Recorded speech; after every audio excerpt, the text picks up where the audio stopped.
there's too much bubble talk. The bubble is in bubble talk. Never in the history of the markets has this many people ever predicted the top and a bubble popping. And like, yet everyone every day, I mean, you probably get asked too for the last 6 months on repeat, every media appearance, are we in an AI bubble? Are we in an AI bubble? Well, no, we're not, because the fundamentals. This podcast is for advisor use only and not to be distributed to the public. The Wealth Consulting Group is an SEC registered investment advisor, and the opinions voiced and contents in this podcast are for general information only and are not intended to provide specific advice or recommendations for any individual. All performance referenced is historical and is no guarantee of future results. All indices are unmanaged and may not be invested into directly. The economic forecasts set forth in this material may not develop as predicted, and there can be no guarantee that strategies promoted will be successful. Welcome to this episode of The Bull of Wall Street. My name's Talley Leger. I'm the Chief Market Strategist of the Wealth Consulting Group, and I'm very pleased to welcome my friend Lou Basenese, who is... All right. I got that. Okay, Yeah.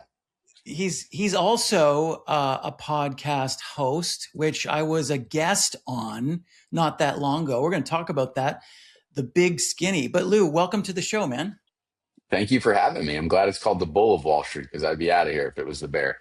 The bear or the wolf. Man, we fought that one. It could have been worse, but here we are. And by the way, we're up as a nominee for an award in the Wealthies. So you're in the right place, Lou. Awesome. Love it. Congrats. Much deserved.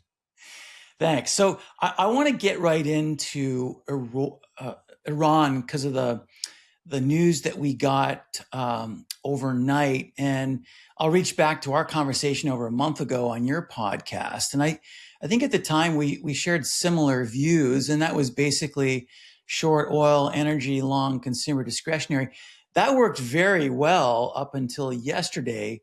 So now we've had a bit of a reset. Where do you stand now when it comes to renewed conflict in Iran?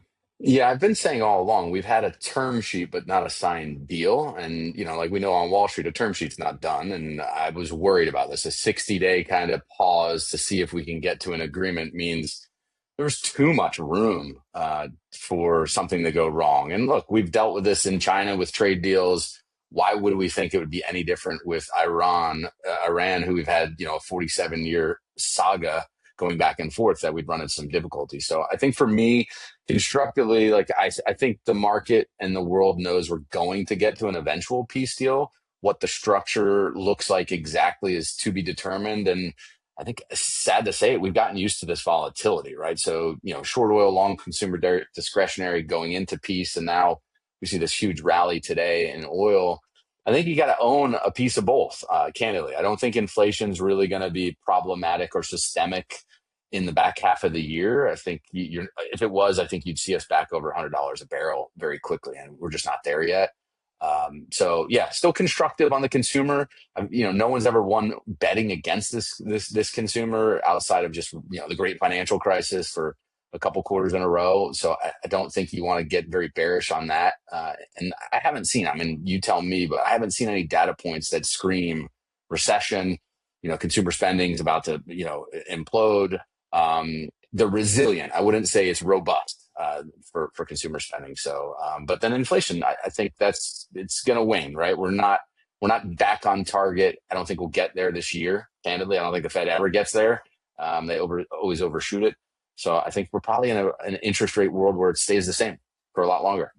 Yeah. Well, look, man, I broadly agree. I was on with Nicole Pedalides on Schwab this morning, and I was in hot seat, so I know what it's like, man. But so she asked me about this very theme, and I admitted, and I want your thoughts on this too, but as we know, it is notoriously difficult, if not impossible, to forecast these types of geopolitical events, especially with the current administration.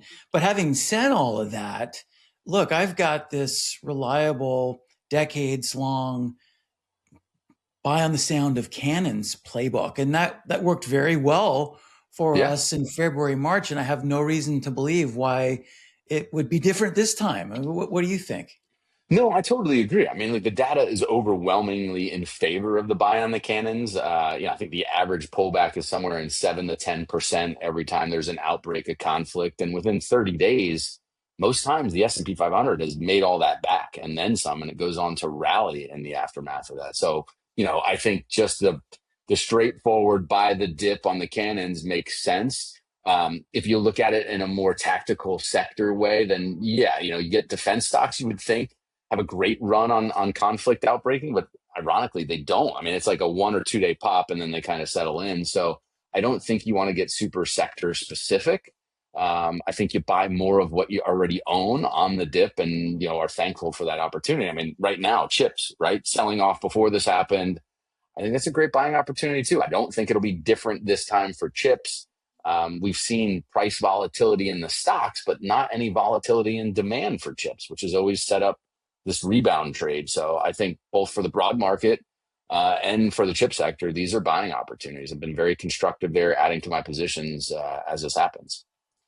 Yeah, I mean, I tend to agree there. Remind me on chips because we're going to circle back on that one. I just wanted to close the loop because you mentioned it on inflation Yeah. and the Fed. I've got this thesis of core coolness and headline heat, and this is Mm, kind of one of these. We call it warflation. I think that was the term yeah. that kind of came to be in 2022 when Russia initially attacked Ukraine, and I think it's an apt kind of concept right now. Similarly, so and this is the classic kind of exercise for policymakers. I'll help you kind of connect the dots a little bit, but these are my thoughts. Like, does a policymaker, Warsh is coming in here, do they risk a recession by raising rates to fight headline inflation? I hope that's not the case. I'm in the do no harm camp, as you may Yeah. know. Or do they actually lower rates to support growth and jobs? And last week was a reminder that I think it's probably too soon to, announce the all clear for jobs. But where do you come out on these issues? Yeah, it's funny. I think forget cuts or hikes. Credibility is most important for the new administration at the Fed, for Kevin Warsh specifically. So I don't see him doing anything. I do no harm. I can agree with that because I think he's dead set on setting the tone properly that the Fed is independent and credible.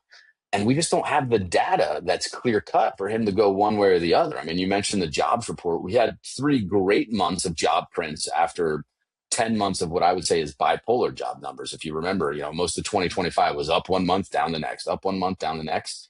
And then we get this most recent print that was weaker than expected and a revision negative in the previous 2 months. So the labor market is not sturdy and steadily chugging along like we need. It could still be fragile and collapse, which would argue for cuts. But then to your point, core inflation is cooling. I think core PCE was 3.4% the last reading. Headline was In like line, yeah. 4.1. Yeah, I mean, in Yeah. line with expectations. So again, there's no clear data mandate to go one way or the other, hike or cut. And if Warsh is going to be a man of his word, which I believe he is, that he's going to be data dependent, not really forecast where they're going, wait in real time, kind of give the weather report of what's happening versus the roadmap of where he's going. I think status quo is the name of the game for the foreseeable future. I mean, we're going to get a Fed meeting. The next one's next month or later this month. I don't think anything happens, and then we've got 3 more for this year. But I mean, I think there's a very good chance now that I know the market's still thinking maybe hikes, that we get nothing this year. It's not until 2027 that you see a move either up or down based upon the data.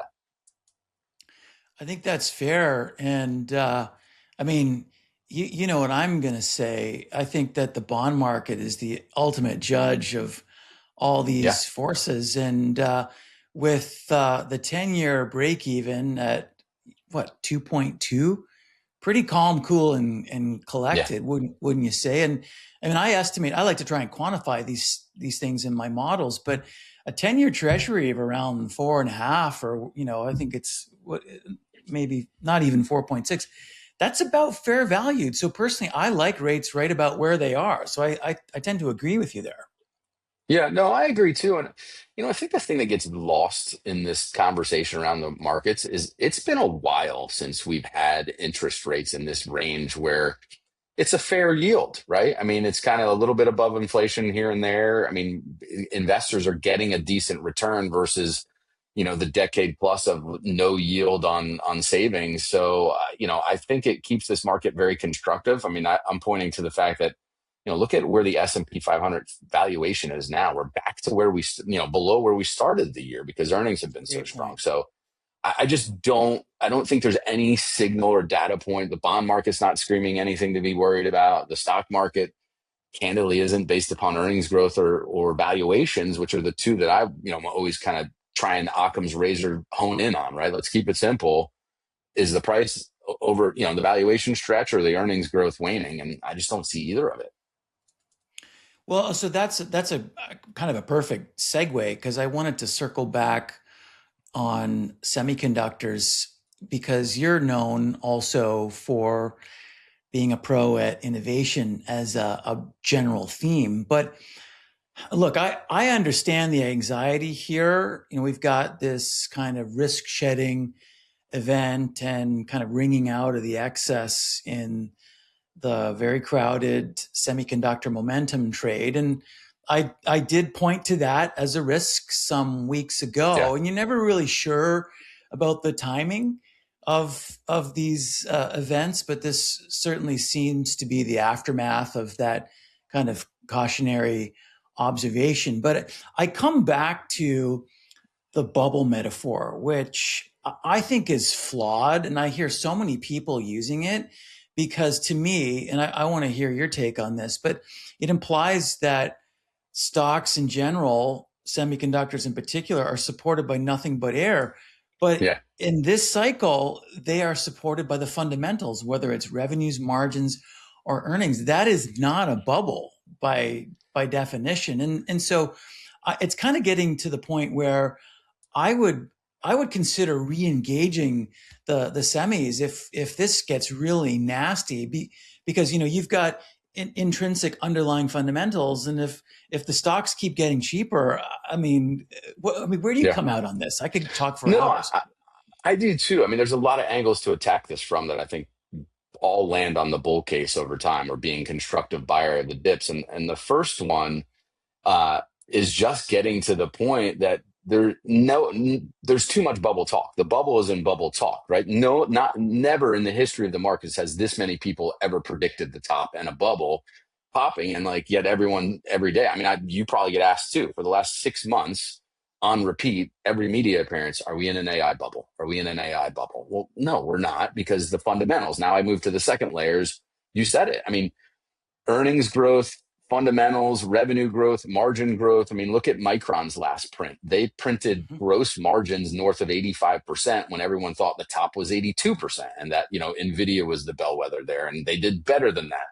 Even Samsung's print this week, what was the knock against it? I mean, the market sold off on it. It's because we have no context for how good these Right. numbers are. So therefore, we doubt that they can continue. But I think it was something outrageous, like a 40-fold increase for Samsung. And they're like, nope, demand's still there for the future. And everyone's going like, there's no way this can continue. I mean, how does the stock chart keep going up and to the right and the demand? Maybe it wasn't a 40-fold increase. It was they did this enough more revenue in this one quarter than they did in like 40 years before, which just gives you an idea. And this is what I've been saying, this advancing this idea that the pace of innovation and growth is exponential in this area of the market for chips now. So much so that we have no context to put it into, just make it relevant. So it's like the difference of seeing like a 50-mile-an-hour fastball and a 5,000-mile-an-hour fastball. No one knows what to do with that. Like, you can't see it, you can't quantify it, you don't know how to react to it. And so I think you're seeing this knee-jerk reaction. Well, it just has got to stop eventually. But then you look, demand for Micron's, chips, they're talking at, almost booked out through 2027. The other thing I think that's getting missed in this chip conversation is AI chips are consuming so much manufacturing capacity. I think TSM came out and said 61% of revenues last quarter were from AI chips. AI chips are not the whole chip basket, right? There is a whole, going down from 2 nanometers all the way up to like 128 nanometers. All those physical chips, analog chips, have been put on the back burner. So now companies like NXPI and On Semiconductor are in a great margin profile position because there's limited and scarce supply for those ends of the chip sector. So I think the scarcity and the pricing pressure moves around the chip sector, but the chip demand overall keeps going up and to the right. And the data point that I always point to on this is we've only had two periods where we've had annual year-over-year declines in chip volumes, and that was in the great financial crisis and in COVID. Because other than that, demand has gone up and to the right because we're using chips more and more in everything, in every device, not just AI. They're for lack of a better term, it's this era's oil, right? They're the oxygen of the digital economy, and you need it to go. So I love these chip pullbacks. I mean, I mentioned it, beginning of June, we had a 12% pullback. We're now in a 15+% pullback. In May, we had a 6% pullback. And all of those were followed by, double-digit rallies from here based upon the earnings fundamentals. So I think when we're in that window between now and when NVIDIA reports next and between when the next batch of regular, calendar year quarterly reports hit, these dips are going to be pretty compelling buying opportunities. So, so it's a point well taken, and I this is the message that I was delivering this morning. When do you worry? Well, one of the hallmarks of late market cycle is extreme bullishness, and this boggles my mind. But we just simply aren't there yet, despite Yeah. this 20 plus rally in stocks over the past year. It's amazing. And, I just point to that classic AAII survey. Can you Love it. believe they're still identifying more as bears than bulls? Yeah. It boggles my mind. It's I'm glad you brought that up because that becomes my tell as well. Like I think it's maybe 35 of the last 37 times when the AAII bullish sentiment dropped below 20, stocks were up, 6 months later all the time. But I think sentiment is really telling. And you pair the AAII up with the Bank of America, fund manager sentiment surveys, and you see there's this constant back and forth when the institutions are getting bullish, the individuals are getting bearish, and vice versa. And it's this nice yin and yang that keeps driving the markets higher because retail, investors, everyday investors now and some days make up 30-40% of trading volume. So to your point, the hallmarks of a top, right? Runaway valuations and runaway bullishness and slowing or decelerating earnings growth, and we're not seeing any of those three. So No. for me, the other thing I look for is some type of credit crisis, right? You said it earlier that the bond market always tips us off to trouble. We're not seeing that either. I think a lot of people want to turn private credit into a problem that's bigger than it is, but I'm just not seeing it. I mean, the fact that it's in the private markets and there's no mark to market on a daily basis keeps that contained. Unlike what we saw, in the financial crisis with the collateralized debt that was getting repriced and the CDS insurance on that. So I just don't see it yet. I'm looking. For me, I got asked earlier this week, like, what's a warning sign for you? If the hyperscalers start cutting back their capex and they aren't demonstrating increased revenue or profit growth from planting those seeds quarters before, then I think it's Katie bar at the door, because then it's them saying like, hey, something's changed and they haven't harvested gains or shown the fruits of that investment yet. Then I think that's a problem. But to date, we haven't seen that yet. Amazon just tapped, the debt markets to raise more to keep investing in that infrastructure build out. So I don't think we're there. As I hear you talk, I like to say, as responsible stewards of capital, we can always find things to worry about, but bullish sentiment and earnings are certainly not among them, and Yeah. so this is why another thing I like to say, that there's plenty of wall for the stock market to climb, So, Very much so.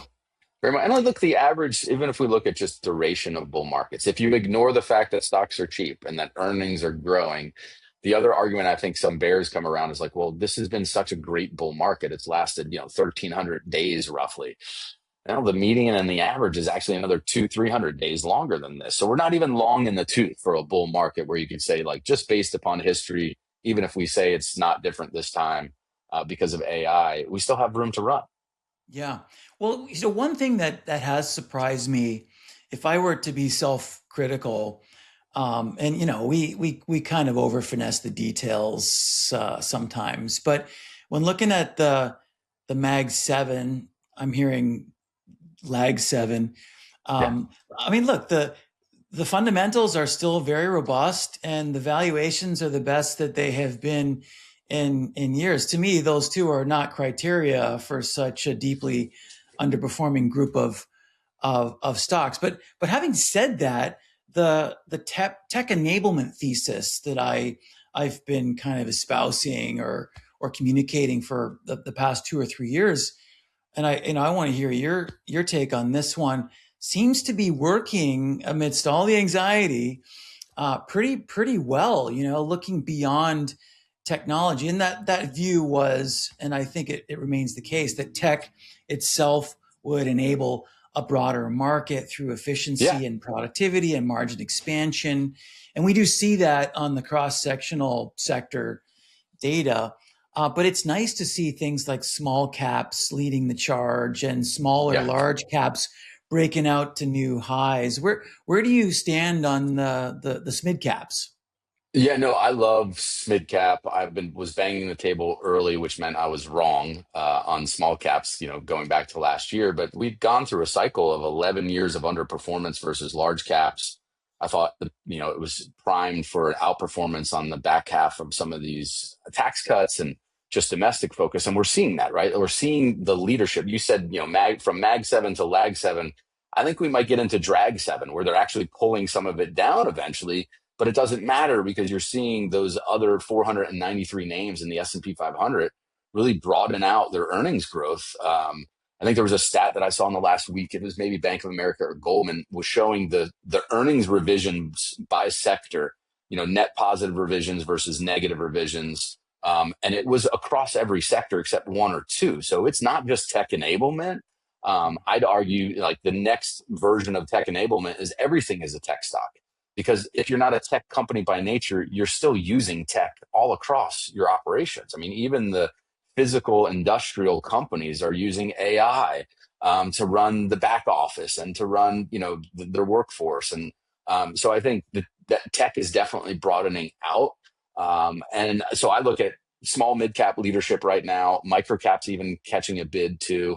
Biotech is still the one sector that hasn't reclaimed all-time highs going back to COVID. And they're breaking out. So if you look at the IBB or the XBI, right, the one is a little bit heavier market cap weighting, a little bit bigger. XBIs capture some of the smaller names. Big Pharma is getting busy buying these biotech names again. So we're seeing that leadership come back after that sector. 2022, 2023 was a deep biotech freeze where 300 names at a time were trading below cash balances. So I love that the Mag 7's not leading anymore. I've said I love you have all these great analogies for it. I've called the Mag 7 a boy band that broke up, and you just have to get over it. They're never going to move in this monolith again. You have to pick your individual standout stars. And right now I love Alphabet. I was a buyer in the last year in the April lows. But if you look Still at doing Alphabet, well. they're still doing well, but trading at a like 20% discount to Apple, yet growing earnings 4 times as fast as Apple is. And I've been a long-term shareholder of Apple, an unabashed Apple fanboy, but I think right now value in Mag 7 comes from Alphabet, NVIDIA clearly as the leader. I think people are just doubting that they can continue. And then Microsoft is getting really interesting. It's at its cheapest valuation relative to the S&P 500 in, I think, a decade. And people were worried that AI was going to, disrupt software and their licensing model. I think it'll prove that it's not like software companies just roll over and play dead because AI got here, right? Like they don't give up on business. They figure out how to incorporate AI into their business and reinvigorate it. And I think, Microsoft's done that multiple times in the last 10 years. I think they'll do it again. So again, I can't remember a time where I was this eager to put more money to work. And yet so many people were saying we're at the top, we're at a bubble. It just, there's a disconnect there. And so either I'm dead wrong and, by extension, you're wrong because we're thinking in the same ways, or, the market is just in this weird place where it hasn't figured out where we're going to go next, which I think Right. is the case. Well, I think what I'm hearing us say here is that, and this is the I think, the silver lining or saving grace of the current market cycle. It's no longer just about the six or seven best companies, right? And there's a chart I like to run in my content that shows the frequency of AI mentions on Oh yeah, earnings calls by sector. And as you would, again, this gets back to my thesis, as you would expect, it's tech that dominates the mentions, but a yep, lot of the older economy sectors like industrials and financials are bringing up the rear, or following chase with the mentions. And that just kind of underscores this point of the parabolic interest and use and adoption of yeah. some of these tools to enhance productivity. Yeah, and I think we're in the early stage of that cycle. I think the latest stats are, everyday market penetration for everyday Americans with AI is like 12%, which is up to from 2%, I believe. Among the younger cohort, it's obviously higher at like 20%. But that means we're just crossing the proverbial chasm that Schumpeter laid out, right? Of early adoption of new technologies, which means we have a whole 80% of market penetration still to come in businesses. And like you're saying it too, it's just now starting to kind of distill and trickle down into these other non-tech sectors, the use to increase productivity. So we haven't seen that impact on the bottom line, which again just keeps building into this earnings story that we saw for a while. Those 493 names in the S&P 500 were doing well earnings wise, and now it's reaccelerated. So Yeah. I Well, think I the mean, expectations are for double digit growth. I mean, it'll be, for the non Mag 7 for the next 2 quarters, which we hadn't seen in a while. well, you're preaching to the choir. Whenever I hear Schumpeterian growth and Jevons paradox, my ears perk up. But let me kind of take a step back. When in doubt, zoom out. We like to Yeah. say so. And this gets back to the broader kind of point and messaging about innovation. And I think for those who don't know you as well, you spent years uh, trying to identify these types of disruptive Yeah. technologies that we're talking about before they become obvious to the mainstream. So the question I would kind of pose to you is, and this is for our advisor listeners on the pod, what's your framework Mm, for distinguishing a true kind of technological yeah. revolution, from just another investment fad, if you will? Yeah, no. So I think it's a great question. So I've always used the front framework of the hype cycles of innovation. So Gartner, starting back in 1995, started publishing what they thought was how adoption happened for new emerging technologies. And that was a byproduct of the consulting they were doing, right? So they're meeting with the Fortune 500s plus Fortune, 1,000, saying, here's the new technologies. What are you adopting? We suggest that. So they're gauging market penetration. And what you would see is a very predictable pattern of market adoption. You would even see it in individual stock prices, like with Amazon, but there's those early adopters. And I would always think of it in the framework of there's two phases to invest on technologies, and that's early stage, more like a venture investment. It's kind of generation one or two, a lot of risk rolled into that. And that's still, if it succeeds, it gets to this peak of inflated expectations and succeeds, you're still only at about 20% market penetration. But then every technology goes through this, doubt phase where there's, just everyone doubts it's going to penetrate. Next versions come out, and then you have this nice long from 30% market growth into 100% market penetration of just strong, predictable revenue and earnings growth. So that has always been my framework. Where do things sit on Gartner's hype cycle of emerging technologies? They only publish that once a year.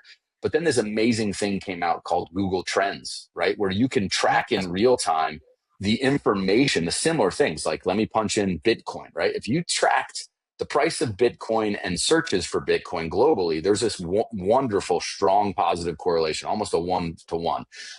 If you do it with technologies, it works too. So I did it originally. I was very early on 3D printing, which I would tell you never really lived up to its full hype. I think the total addressable market was much smaller than people thought. But if you looked, um, So I use that framework plus patent filing. So for me, the early tell is patents always, because the company's going to, the classic framework was, stock prices ultimately follow earnings, right? And we believe in that. We're talking about earnings growth nonstop here. But what happens before you can have earnings? Well, you have to have sales. And before you have sales, you have to have a product.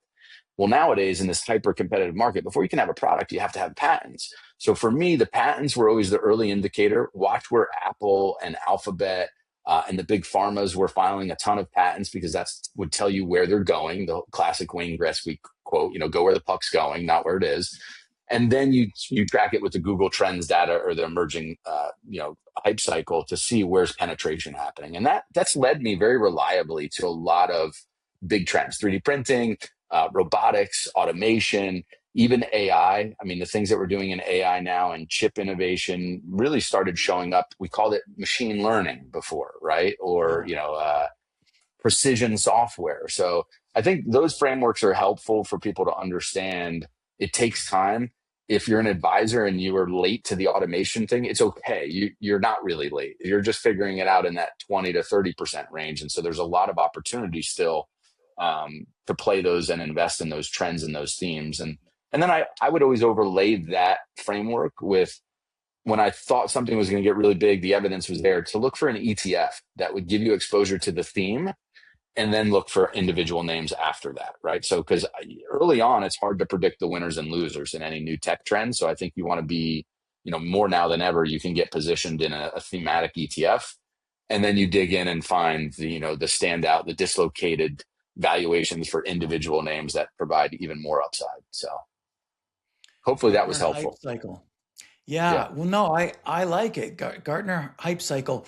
So we're talking about the AI investment cycle, and that's clearly a big one when it comes to themes. And I heard you talking about where we are in that cycle. Sounds like you're in the early innings, and I don't disagree. And I think we have similar views on talks about a bubble and being a flawed metaphor. But to you, where do you or what do you see as the biggest challenges or opportunities facing the AI investment theme? Yeah, I think we need to see a return on investment, right? You're starting to see headlines talking about companies that are now spending more on AI and tokens than they are employees. So it's more expensive to use AI than an employee. So we're getting to this, trying to figure out where this equilibrium is, right? Where is a right amount of spend where you get the return on investment and it doesn't cannibalize your workforce. So again, that's tethered to what we were talking about before, is these hyperscalers are spending so much money. We need to see that return on that investment. Bloomberg had a headline maybe a week or two ago talking about, in the first quarter, if we separated out the spending on infrastructure for AI from actual sales and revenue generated from products or solutions, we finally tipped into the slightly gross margin profitable. So 25 billion worth of sales for non-chip related for actual AI products versus like 23 billion of capital expenditures in that. So, that's not a huge margin profile, but I think I think we have to see these solutions actually generate returns. The productivity gains happen and translate into increased bottom line. And then, we've talked about the picks and shovels for this whole AI trend so far. Yeah. Now it moves into what are the companies and products that are being used that are powered by AI. So I'll, point to an example. This is not a recommendation, but Tempest AI is a company that for years had a genetic testing business. So they had this treasure trove of valuable data, and now AI is allowing them to turn that into two other product lines. So they're still doing their testing. It's a very reliable business that does cancer and genomic testing. Then they take that data and splice it two ways, anonymize it to be compliant with HIPAA, and start selling it to big pharma as a way to figure out new drugs to develop. Hey, there's this patient population that's underserved that has this genetic predisposition. So now they can take that same data set and make money from it for a second time. And then the third way they're doing it is they're putting it into like an iPad for clinicians, When you go in and you find out, hey, you have this rare disease that impacts, 1% of the population, and it shows up in your on your doctor's dashboard. Here's 7 clinical trials that they would otherwise not know about because there's some clinician in the middle of Ohio that's not in a medical center. And so now they're providing point of care services through AI that didn't exist before. So these are things that we couldn't conceivably do 4 or 5 years ago that now we can. I want to see more products like that hit the ground in the market and generate earnings and sales, because those are AI solutions, not just AI compute capacity, right? I think we really need to see, for lack of a better term, I mean, you need some meat on the bone, right? You need some real business that gets created from AI, not just taking over the menial tasks that we've been doing as corporations. So when kind of thinking through the winners and losers of this theme, we were focusing on the users and the enablers, but you're saying don't forget about the developers and the new entrants there. Yeah. I think there's Okay. going to be a ton of new entrants because now more than ever, it's easier to start a business, right? And now more than ever, you can tap into the power of AI to do things that you couldn't reasonably do without a large cash stockpile. It's much more affordable to do. I do also think, there are pick and shovel plays to me that are make eminent sense. TSMC, right, Yeah. manufactures the majority of chips, right? A lot of these chip companies design, but they don't make the chips. You get into the tests. Teradyne, right, is another name that I've owned for a while, that they make equipment that tests basically quality control for all chips that are made, right? You got to make sure they meet the standards. So that's company or product or technology agnostic. You need that test equipment to carry this out. And then there's other traditional equipment manufacturers like Lam Research or LRCX, I think is the ticker on that one. I think those become interesting because what happens when it's not AI? There's going to be another chip trend. It's going to be quantum computing. And so who Yeah. benefits in those pivots or transitions? It's going to be the equipment makers and the manufacturers. And instead of trying to time it perfectly by switching a chip company, just invest in the person that's going to make, benefit across both trends, and you don't have to get the timing right. Yeah. Well, I wanted to pick your brain on this one too, because it's something that we monitor on the investment strategy committee. So just thinking about the hyperscalers, going back to those guys for a Yeah. second, it seems like we're getting to the point in that cycle where they're issuing more and more debt to finance the capital expenditures at a time when their free cash flow is now starting to turn negative. Is that the risk that, at least on the surface, it appears to be? How should we kind of think about that one? Yeah, no, I think it's the right thing to be focusing on, because the early comparisons were AI is just like the dot-com bubble telecom build out. And the key difference had been for a long time until recently that the telecom build out was all financed with debt, right? These companies took on way too much debt and they collapsed under the weight of it. And the fact that all that fiber and internet capacity never got used. Up until recently, all of the hyperscalers has been using financing through their own free cash flow. We've now seen, Oracle kind of kicked it off as being the first one to fund through debt. Now we're seeing everyone do it. Alphabet, Amazon, like we mentioned earlier, is the most recent one doing, I think, about a $25 billion debt offering. So yes, I think you have to monitor that. But there's this other chart that it was in Financial Times about a week ago talking about the estimates for free cash flow. You see them compressing to near zero for the hyperscalers this year and next. And then the estimates for free cash flow when we get out 2, 3, 4 years beyond is it rockets up to a multiple of where it was at because of that return on investment. So I think that's the key thesis Okay. that has to prove itself. Do all of these infrastructure investments actually pay off in more revenue, more cash flow? And you have to ask yourself, are we the smart ones, or are the Satya Nadellas and all the leaders of the hyperscalers smarter, knowing what the market is out there? And I think if you look at the magnitude and the scale of what they're investing, they have to have very clear, defined proof that the demand is there for it. Otherwise, it would be the greatest capital malinvestment we've ever witnessed in technology. I mean, the scale of it has never been matched. I think the one person that is got to prove that he knows what he's doing is Mark Zuckerberg, right? Because he incinerated about 80 billion of capital on the metaverse, and now he's, I think, 145, 150 billion in AI. But to your point, I think we have to monitor this. This is the second thing. How much of this spending is funded by debt versus existing cash? So I want to kind of connect a couple of dots here for us. I think arguably AI has been software intensive to date, but I want to kind of probe what's next. What's the next frontier? Is it possible that AI could enter the physical world through robotics? And what do you think are the industries that are most likely to adopt things like humanoid robots? Yeah, I think we're way early on that hype cycle. Everyone loves to own Tesla because it's not a car company, it's a robotics and AI company. What's it I just called? don't see it. Optimus? Is that Yeah, the the name? Optimus, right? Yeah. They haven't generated a single dollar of revenue yet from robots. I think the most compelling humanoid robot plays are in the private market still.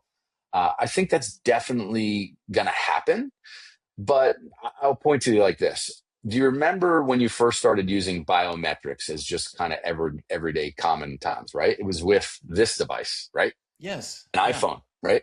Um, Health but app. that technology, actually, the biometric competency existed for almost 2 decades before it became mainstream.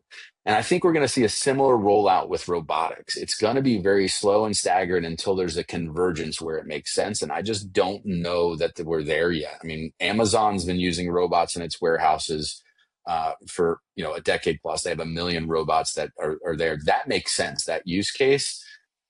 But I don't think we're there yet. I think we're still way early before you and I go out and get a humanoid robot or two for the price of a cheap car lease and say, like, now it's going to fold my laundry and do all these things. Like, I just think for every disruptive invention, there's a force working against that disruption. And I think that's the case. Just humans are not ready for robots to live in their domain. So I don't think humanoid robots become widespread for a while. And I would use as the analog for it is look at driverless cars. Have you gotten in a Waymo yet before, or a driverless Tesla? I've done it once. Yeah. Yeah, same here. But there's a whole cohort of the American population and global population that there's no way they would be caught dead in a driverless car, right? So the technology is there. It's sufficient in urban settings to do its task and do what the technology is asking of it. But the adoption is not going to be there because of just the human factor. So I think robotics falls into that category as well. Interesting, but I just don't see the super compelling reason to put a lot of capital behind it. I think to your question, bring it, longer story longer. What are the sectors that could be impacted? I think it's that warehousing and logistics. A company to look at that really will give you an understanding of where the opportunities are is Symbotic. SYM is the ticker there. They have a automated warehouse and logistics unloading and loading platform. Their robots can go 25 miles an hour. They just look like motorized pallets and forklifts. But they're rolling out in distribution centers across with Walmart, I think across 40 or 50 of them throughout the nation. So like that robotics use case makes sense. That's a company that has a very defined backlog of almost, I believe, over $20 billion worth of business. That's happening. Tesla's not happening anytime soon. So yeah, I mean, that's kind of how I look at it. Commercial, industrial uses way before you see personal and consumer uses. So it's really not the wave of the future; it's the wave of the present. And I think Amazon was experimenting with robots in their warehouses too. But I want to try and put a bow on it here for us with a portfolio construction question for Yeah. our advisor listeners, because and this is me kind of venting a little bit. I have been inundated over the past couple of years with questions like these about it was crypto and then it was AI and more recently space. And these are really fun exercises to go through because not many people, when you're the first to try and analyze and scale and size these concepts, it can be a real riot. But when you're trying to build a portfolio around these disruptive, innovative themes, how do you manage the volatility when you're Yeah. investing in kind of breakthrough technologies? Yeah, it's a great question. So I have traditionally handled it. Well, you learn by handling it in the wrong way to how to do it the right way. So I ran a deeply concentrated portfolio, high conviction, micro cap, small cap. And the volatility is just, it's enough to drive you crazy. So over time, I started alluding to it before, is the trends that I think are going to play out. I would take a position in a thematic ETF. So the robotics ETF, or the cybersecurity was another one, the hack ETF that was out there. And 5 to 10% portfolio allocation.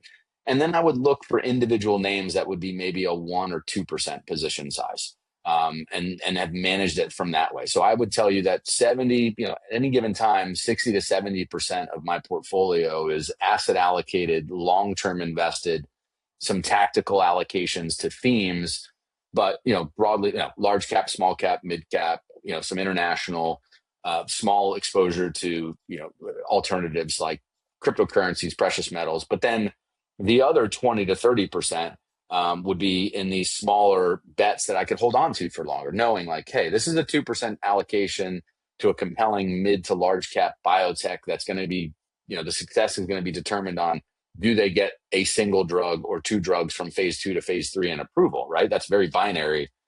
There were times where I had 20 to 25% of my portfolio in a name like that, which can wreak havoc. And That's I big. learned the hard way, losing money, but I also won. I had a name that had a treatment for type 1 diabetes, essentially a cure, that I invested in pre-IPO, came public at $4, and then got bought out at 26. But I'll tell you, Tali, the chart looked like this. I mean, it came out at 4, ran to 9, down to 6, up to 22, down to 2, hung out down there for a year before Sanofi bought them for 26. So, from I came out of the advisory world. That's a nightmare to manage client expectations through, let alone your own, personal expectations. So I think it's smart allocation, smart position sizing. Don't deviate from the things that we know work over time, but Right. then have room, because I remember too, you're going to have clients that come to you and say, well, wait a minute, space is the next best thing. Why don't we own any space companies in the portfolio or investments? Well, okay, here's how we do that. Yeah, this is how we do that smart, so that you're serving your clients and whatever, but also not jeopardizing their goals and their planning in the process. Well, it resonates, and thanks for that answer, because we have a similar approach, and we run a quantitative stock selection model. Our CIO Jim Warden runs that, but we have about 60 to 70 names in the portfolio, and it's a simple, elegant solution, but position limits. It's very powerful, right? And so Yeah. it solves the natural portfolio drift problem. When a position grows, you do some trimming. When it Yeah. shrinks, you top it off, and you've got a kind of natural embedded buy sell discipline that Yeah. keeps you on the straight and narrow. And I love that. I would say for anyone that does, I mean, I've done a lot of this. I came out of the innovation side, so that landed me in a lot of small and micro cap stocks. I have learned over the years, once it doubles in price, to take half of my position off to basically recoup my risk capital, and then look to put some of that to work a little bit on the volatility. But that way I know I can hold on for the long term, because I got, it's basically a free ride, because I've been disciplined to take that money off. And look, it means missing out on upside for sure, but it gives me the comfort and peace to go, all right, I'm not watching this like crazy, because I have so much, the position size has drifted so much higher than what I was comfortable with. Well, look, Lou, this has been great. I'm going to give you the last word. Take us out with your most inspirational message. Uh, yeah, that's really a tough question. Probably the toughest one I've been asked. I think the best thing I could say is always keep learning. It's never too late. There's new opportunities in these markets that are opening up. And because the market's dynamic, don't think that someone has already figured it out before you. I think there's really compelling opportunities in the tech sector in particular that are going to open up. And I think my most inspirational thing, because I followed the medicine and biotech world for so long, is that I believe in the next 5 to 10 years, we're going to cure a lot of cancers and rare diseases like we do nowadays curing a headache with an Advil. We're getting that close to precision medicine and understanding the human body, which means we're going to live a lot longer. So there's going to be job security for advisors, and then a need for that more than ever, because the whole model of living to 75 to 80 is going to be bumped well above 100 because of all these innovations and discoveries that are going to happen in the medical world. Well, there you have it, folks. We're going to solve the longevity problem. And I think the bottom line here is don't fear the market rally, but respect it. Well said. All right, Lou. Till next time. Thanks for coming on. Thanks for having me. Three's company too. Come and dance on our floor. Take a step that is new.